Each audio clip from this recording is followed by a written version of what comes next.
রান্না লাগি সব কিছু রেডি করে লাইছি। তো আজকে রান্না করা হয়েছে গরু মাংস নিয়েছি আর মাছ চিচিঙ্গা দিয়ে রান্না করবো। তো আগে মাংসটা রেডি করে লাই রান্না লাগি, দেন পরে মাছটা করবো। আসসালামু আলাইকুম, কেমন আছেন সবাই? আশা করি ভালো আছেন। আলহামদুলিল্লাহ আমি আমার ফ্যামিলি নিয়ে ভালো আছি। আর একটা নতুন ভিডিও আপনার লগে শেয়ার করব। প্লিজ ভিডিওটা প্রথম থেকে শেষ পর্যন্ত দেখবা আর লাইক শেয়ার সাবস্ক্রাইব করবা, সাথে বেল আইকনটি অন করবা যাতে নেক্সট ভিডিওটা আপনার কাছে যায়। তো মাংসটা রান্নার লাগে রেডি করার মাঝে তেলের মাঝে আস্ত গরম মশলা দিলাম আর পেঁয়াজ রসুন আদা এগুলা দিয়ে একটু হালকা ভাজা লবণ দিলাম।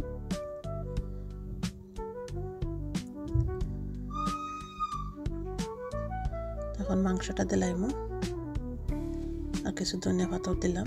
তখন নাইরা চাইরা মাংসটা একটু হালকা কষাইমু আর কিছুক্ষণ ডাইকা দিয়ে রান্না করবো। মাংসটা কষার লাগে আর বাকি মশলাটা পরে দিব।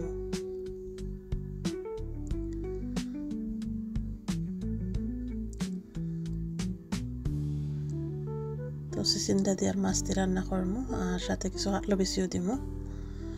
তো প্রথমে চিচিঙ্গাগুলারে ক্লিন করিলাই, পরিষ্কার করিলাই দিয়ে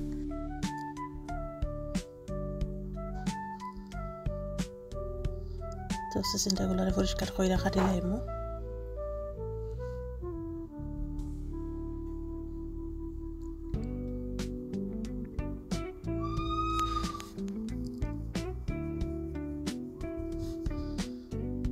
আমার পরিষ্কার করা হয়ে গেছে, এখন কাটি লাইলাম আর অর্ধেক খানাইন রান্না করবো আর অর্ধেক খানাইন রাখি লাইমু, পরে একদিন রান্না করবো। মানে অতগুলো বেশি হয়ে যাব একদিনে।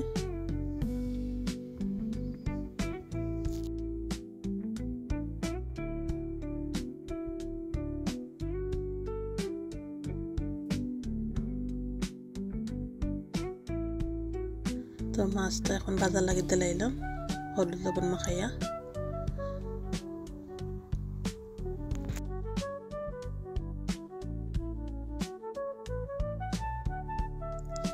আজকের দিনটা খুব সুন্দর আছিল, রোদ উঠছিল যে বিকেলবেলা সূর্য অস্ত যাইল, খুব সুন্দর লাগে।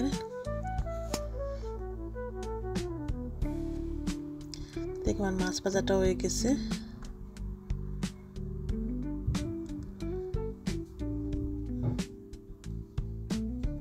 আর মাছের লাগে মশলা রেডি করে লাইমু। একটু পেঁয়াজ দিলাম আর একটু নাইরা চাইরা হালকা ভাজিমু, যে রসুনও দিলাইলাম।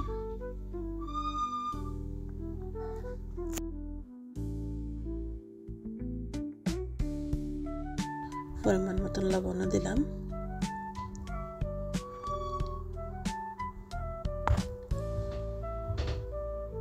দু তিনটা কাঁচামরিচও দিলাইলাম আর এখন দিলাইমু বাকি মশলাটা। এই যে খালি হলুদ আর মরিচের গুঁড়া, আর কোনো মশলা দিতাম না। একটু পানি দিয়ে হালকা কষাই লিমু মশলাটারে। মশলাটা কষাইয়া দিলাইলাম চিচিঙ্গা, তো এটারও নাইরা সাইডে একটু কষাই লিমু।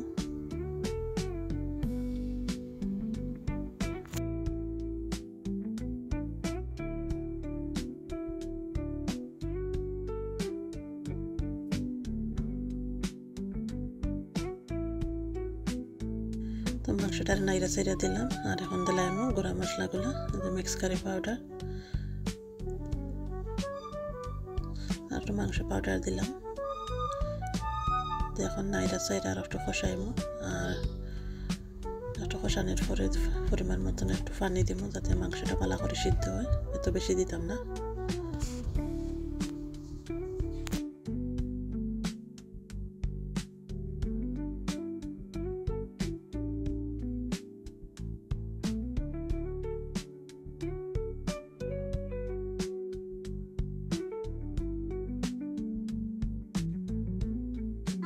তো দিলাইলাম পরিমাণ মতন পানি, এখন ডাইকে দা রান্না করবো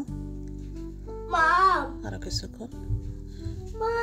এখন চেক করলাম দেখি একটু নাইরা চাইরা দিই সবজিটা হেজে গেছে। এখন বাকিগুলা দিলাইমু, খাটলো বেশি দিলাম খাটলো বেশি অলরেডি সিদ্ধ করা তার লাগে একটু লাস্টে দিয়ে দিলাম সিজনটা সিদ্ধ হওয়ার পরে তারপর নাইরা সাইরা দিলাম এখন মাছগুলা দিলাইমু